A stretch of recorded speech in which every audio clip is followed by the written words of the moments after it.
হাসিনার পলায়নের 1 বছর হবে কিছুদিন পরেই, আর মাত্র 2 সপ্তাহ পরেই আসবে আবু সাইদের শহীদী মৃত্যুর 1 বছর। তারপর একে একে শুরু হবে শহীদের কাফেলা। ওয়াসিম, মুগ্ধ, ইয়ামিন, আনাস সহ হাজারো শহীদের কাফেলা। কয়েক মাস পরেই হবে নির্বাচন, নতুন সরকার ক্ষমতায় আসবে। কিন্তু প্রশ্ন হচ্ছে, আমরা কি হাসিনার ফ্যাসিবাদী শাসনের অবশেষ সরাইবার পারছি? এক ভয়ঙ্কর রক্তাক্ত মরণপণ লড়াইয়ের পর আমরা হাসিনাকে বিতাড়িত করতে পারছিলাম। আজ 1 বছর পরে আমরা হাসিনার শাসনের অবশেষ কি দূর করতে পারছি? এই বিরাট প্রশ্নের মুখে দাঁড়াইলে আমরা বিহ্বল হইয়া যাই। না, পারি নাই। কেন পারি নাই? আর কি করলে এখনো এটা পারা সম্ভব, সেটা নিয়ে আজকের আলাপ। আজকের আলাপের লক্ষ্য হাসিনা পলায়নের বর্ষপূর্তিতে ফ্যাসিবাদের শেষ চিহ্ন মুছে দেওয়া। আসেন আল্লাহর নামে শুরু করি। পুরা বিষয়টা বোঝার জন্য, পুরা পরিকল্পনা, পুরা স্ট্র্যাটেজি বোঝার জন্য, কেন এই স্ট্র্যাটেজি নিয়ে আসছি, সেই জন্য আমাদের একটু পিছনে ফিরে যাইতে হবে। পুরা ব্যাপারটা না হলে আমরা বুঝতে পারবো না। আপনারা নিশ্চয়ই জানেন, আওয়ামী লীগের কর্মীদেরকে 1971 সালে মুজিব বাহিনীতে যুক্ত করে ইন্ডিয়াতে ট্রেনিং করানো হয়। ছাত্রলীগের নেতা কর্মীরাই মুজিব বাহিনীর প্রশিক্ষণের সুযোগ পাইত। নেতৃস্থানীয় ছাত্রলীগ নেতা কর্মীদের প্রশিক্ষণ দেওয়া হইতো দেরাদুনে, উত্তরপ্রদেশের। আর সাধারণ কর্মীদের প্রশিক্ষণ দেওয়া হয়েছিল আসামের হাফলং প্রশিক্ষণ কেন্দ্রে। এই 2 প্রশিক্ষণ কেন্দ্র সহ মুজিব বাহিনীর সামগ্রিক কার্যক্রম পরিচালিত হইত মেজর জেনারেল SS উবানের নেতৃত্বাধীন স্পেশাল ফ্রন্টিয়ার ফোর্স এবং রয়ের তত্ত্বাবধানে। এখানে শুধু অস্ত্র চালানোর প্রশিক্ষণই দেওয়া হতো না, রাজনীতির প্রশিক্ষণ দেওয়া হইতো। বাংলাদেশ রাষ্ট্র হিসাবে কেমন হবে সেইটার প্রশিক্ষণও দেওয়া হইতো। মুজিব বাহিনীর 4 কমান্ডার ছিল, এই যে দেখেন উবানের সাথে বসে আছে। তারা তাদের পিতৃপ্রদত্ত নামটাও বদলায় ফেলছিল। শেখ মনির নাম ছিল মনি দে, তোফায়েল আহমেদের নাম ছিল টিকে রায়, আব্দুর রাজ্জাকের নাম ছিল রাজেন্দ্র, আর সিরাজুল আলম খানের নাম ছিল সরোজ কুমার। আওয়ামী লীগের যে মুখপাত্র ছিল বাংলার বাণী, সেটাও কলকাতা থেকেই ছাপানো হইতো প্রথম। টেকাও দিত এই এই মুজিব বাহিনী পরে রক্ষী বাহিনীতে রূপান্তরিত হয়। 111-এর জেনারেল মাসুদ উদ্দিন চৌধুরী রক্ষী বাহিনী থেকে আসা। এই মুজিব বাহিনী বাংলাদেশের রয়ের প্রশিক্ষিত প্রধান রাজনৈতিক শক্তি। বিজেপির যেমন RSS, ঠিক তেমনি বাংলাদেশ আওয়ামী লীগের মুজিব বাহিনী। মুজিব বাহিনীর সদস্য কে ছিল সেটা দিয়ে বুঝতে পারবেন আওয়ামী জামানায় কার কত পাওয়ার ছিল। আওয়ামী লীগের কোর পাওয়ার হাউসে মুজিব বাহিনীর সাথে সংশ্লিষ্ট না হইলে আপনি স্পেসই পাবেন না। যেমন ধরেন ছাত্রলীগের সাদ্দাম হোসেন, ওর বাবা মুজিব বাহিনীর ডেপুটি কমান্ডার ছিল। শাহজাহান খান, মোস্তফা জব্বার, মুজিবুল হক, এরাও মুজিব বাহিনীর। হাসানুল হক কিন্তু জাসদ কইরা এত গুরুত্বপূর্ণ কেন ছিল? কারণ সেও মুজিব বাহিনীর লোক। এই মুজিব বাহিনী জাসদে রূপান্তরিত হয়, এই জন্যই বলা হয় জাসদ রয়ের বিশেষ কোনো পারপাস সার্ভ করার জন্য তৈরি করা হয়েছিল। জোকার হামিদ মুজিব বাহিনীর লোক ছিল, সুপ্পু মুজিব বাহিনীর লোক ছিল। হাসিনা মুজিব বাহিনীর বাইরে কাউরে প্রেসিডেন্ট বানাইতো না শেষ দিকে। এই সুপ্পু এখনো আছে, এখনো সে বাংলাদেশের প্রেসিডেন্ট হইয়া এস আলমের কর্মচারী ছিল। মালয়েশিয়া আর দুবাইয়ের রেসিডেন্ট কিন্তু সুপ্পু একটা 3rd ক্লাস বটতলার উকিল ছিল। ওই হাসিনার পাশ হইয়া সালাম করতো, পাশ হইয়া পদধূলি নিত রেগুলার দেখা করতে গেলে। এটাই হারামজাদার কাছে শোনেন, নিজের মুখে শুনেন। গত 3 মাস ধরে মাননীয় প্রধানমন্ত্রীকে সালাম করতে গেলে উনি আমার সালাম নিতেন না। তা আমি দেখতাম যে ওনার চরণের ধুলো আমি পাই না। আমার মিশ্র প্রতিক্রিয়া হচ্ছিল যে উনি কেন আমার সালাম নেন না। না, থাক থাক বলে। শুনিছেন কি মাল? এখনো বাংলাদেশের প্রেসিডেন্ট হয়ে আছে। এই হারামজাদার অধীনে আমাদের আগামী নির্বাচন হবে, কি তামাশা! আমাদের পরবর্তী সরকার শপথ নেবে, কি মহা তামাশা!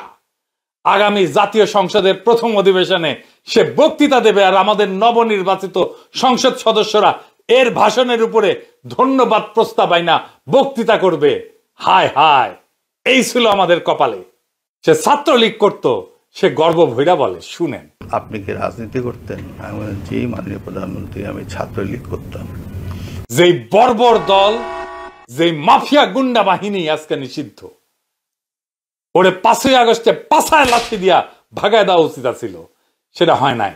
সেটা না হওয়ার কি সমস্যা হয়েছে আপনারা পদে পদে বুঝতে পারতেছেন। কোনো কিছু করা যাচ্ছে না, না জুডিশিয়ারিতে, না আর্মিতে, না প্রশাসনে, না পুলিশে, কোথাও না। জুলাই সনদ করা যাইতেছে না, সংস্কার করা যাইতেছে না, সবকিছুর পিছনে এই সুপ্পু। এই অন্তর্বর্তীকালীন সরকার কোনো কার্যকর নিয়ন্ত্রণ প্রতিষ্ঠা করতে পারতেছে না। প্রশাসনের উপরে, ব্যুরোক্রেসির উপরে, স্টেটের উপরে, রাষ্ট্রের উপরে এই অবস্থা চলতে পারে না।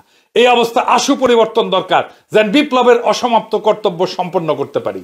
একটা কাজ করলেই সেটা সম্পন্ন হইতে পারে। কি সেটা? রয় ট্রেনিং প্রাপ্ত ইন্ডিয়ার খাস দালাল হাসিনার পায়ের ধুলি নেওয়া থার্ড ক্লাস বটতলার উকিল, দুবাই মালয়েশিয়ার রেসিডেন্ট এস আলমের সাবেক কর্মচারী সুপ্পুরে পাছায় লাথি দিয়া বঙ্গভবন থেকে বের করে দেওয়া। এখন প্রশ্ন আসবে, কে হবে প্রেসিডেন্ট বাংলাদেশের? খুবই গুরুত্বপূর্ণ প্রশ্ন। এটার উত্তর আমাদের জানা আছে। কি সেই উত্তর?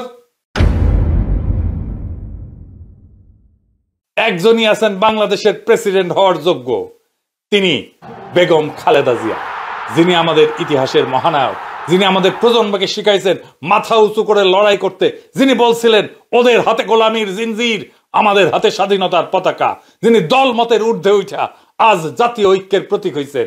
সেই বাংলাদেশের প্রথম নারী প্রধানমন্ত্রী, আজকা বাংলাদেশের প্রথম নারী রাষ্ট্রপতি হবেন। তিনি আর প্রফেসর ইউনূস, এই দুই মুরব্বী মিলা আমাদের নতুন বাংলাদেশের সূচনায় পৌঁছে দেবেন। খালেদা জিয়া বাংলাদেশকে শুধু দিয়েই গেছেন, আমরা ওনাকে কিছুই দিতে পারি নাই। বাংলাদেশ উনাকে রাষ্ট্রপতি বানায় নিজে সম্মানিত হতে চায়। বাংলাদেশের ইতিহাসে এমন দুই নেতার অভূতপূর্ব অভিভাবকত্ব আমরা আর কোনোদিন পাবো না। আমরা এই সুযোগ হারাইতে চাই না। আমরা বেগম খালেদা জিয়ার অধীনে নির্বাচন করতে চাই। আমাদের সংসদ সদস্যরা বেগম খালেদা জিয়ার কাছে শপথ পড়ুক, এইটা আমরা চাই। আমরা সেটা দেখতে চাই। ওই শপথের মূল্য অনেক। ওনারা অভিভাবকত্বে থাকলে নির্বাচন এর চাইতে ভালো আর কখনো হবে না। কোনো পুলিশ মিলিটারি লাগবে না, এমনি এমনি শান্তিপূর্ণ এবং উৎসব মুখর নির্বাচন হবে, লিখে রাখতে পারেন। এইবার প্রশ্ন, বিএনপির কি হবে? উনি তো চেয়ারপারসন বিএনপির। ন্যাচারালি বিএনপির দলীয় পদে বেগম খালেদা জিয়া থাকতে পারবেন না। প্রেসিডেন্ট হলে সেই পদ ছাড়তেই হবে। তারেক রহমান এখন যথেষ্ট ম্যাচিউরড। উনার দলের পূর্ণ দায়িত্ব নিয়ে আগামী নির্বাচনে দলের নেতৃত্ব দেওয়া প্রয়োজন। উনি হবেন বিএনপির চেয়ারপারসন। আমাদের দেশের যত শঙ্কা সব কেটে যাবে বেগম খালেদা জিয়া যদি প্রেসিডেন্ট হন। খালেদা জিয়া মাথার উপরে আছেন, এটাই আমাদের বড় আশা, বড় ভরসার জায়গা। এটাই বাংলাদেশের নিরাপত্তা। উনি আমাদের আয়ু নিয়ে বেঁচে থাকুন। যতদিন আমাদের মধ্যে আছেন তিনি মহামান্য রাষ্ট্রপতি হিসেবেই থাকবেন। আর এই কাজ করতে হবে আগামী 5ই আগস্টের আগেই। আমরা খালেদা জিয়াকে নিয়েই ফ্যাসিবাদের পতনের বর্ষপূর্তির উৎসব করতে চাই। বর্ষা বিপ্লবের পর একটা বছর কেটে গেছে। হাসিনা পালাইছে সত্যি, কিন্তু সে ফেলে গেছে একটা ছায়া, ফ্যাসিবাদের ভারতীয় দালালির আর রাষ্ট্রীয় দখলদারিত্বের ছায়া। আজ আমরা সেই ছায়ার নিচে শ্বাস নিতে পারি না, কথা বলতে পারি না, বিচার করতে পারি না। শহীদের রক্ত এখনো শুকায় নাই। ইয়ামিন, মুগ্ধ, আবু সাইদের শোক আমাদের শিরায় বয়ে চলতেছে। আমরা হাসিনাকে তাড়াইছি, কিন্তু তো রেখে যাওয়া সুপ্পুদের তাড়াইতে পারিনি। এস আলমের কর্মচারী, দুবাই মালয়েশিয়ার রেসিডেন্ট, প্রশিক্ষিত মুজিব বাহিনীর ধুলি ধরা রিক্রুট এখনো বঙ্গভবনে বসে আমাদের বিপ্লবের মুখে থুথু ছুঁড়ে দিচ্ছে। এই লজ্জা মুছতে হবে। এই অসমাপ্ত বিপ্লবকে সম্পন্ন করতে হবে। এই পচা কাঠামো থেকে জাতিকে মুক্ত করতে হলে এখনই দরকার সেই ঐক্য, সেই আগুন যেটা ছিল বর্ষা বিপ্লবে, যেটা ছিল শাপলা চত্বরে, যেটা ছিল প্রত্যেকটা শহীদের মুখে। আমরা মাথা নোয়াবো না, আমরা দিল্লির দাসত্ব মানব না। আর তাই সময় আসছে বাংলাদেশের প্রথম নারী রাষ্ট্রপতি বেগম খালেদা জিয়াকে বঙ্গভবনে অধিষ্ঠিত করার। সময় আসছে প্রফেসর ইউনূসের মতো নিরপেক্ষ অভিভাবককে দিয়ে অন্তর্বর্তীকালীন সরকারকে দৃঢ় নেতৃত্বে প্রতিষ্ঠিত করার। সময় আসছে শহীদের কবরের কাছে দাঁড়ায় শপথ নেওয়ার। এই বাংলাদেশ আর কখনো রয়ের অনুগত থার্ড ক্লাস বটতলার দালালদের হাতে তুলে দেওয়া হবে না। আসেন বুকে হাত রাখি, এই 1 বছরের ভুল শুধরাই, পচা কাঠামো ভেঙা ফ্যাসিবাদের শেষ দাগটুকু মুছে ফেলি।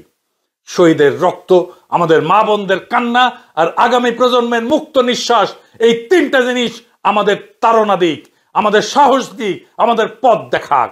এইবার আর থামানা, এইবার বিজয়ের শেষ প্রান্তে পৌঁছানো দরকার। বাংলাদেশ বাঁচবে, বাংলাদেশ জায়গা উঠবে, বাংলাদেশ জিতুক। আমরা সবাই চাই বাংলাদেশকে আমরা জিতায়ে ছাড়বো ইনশাল্লাহ। ইনকিলাব জিন্দাবাদ।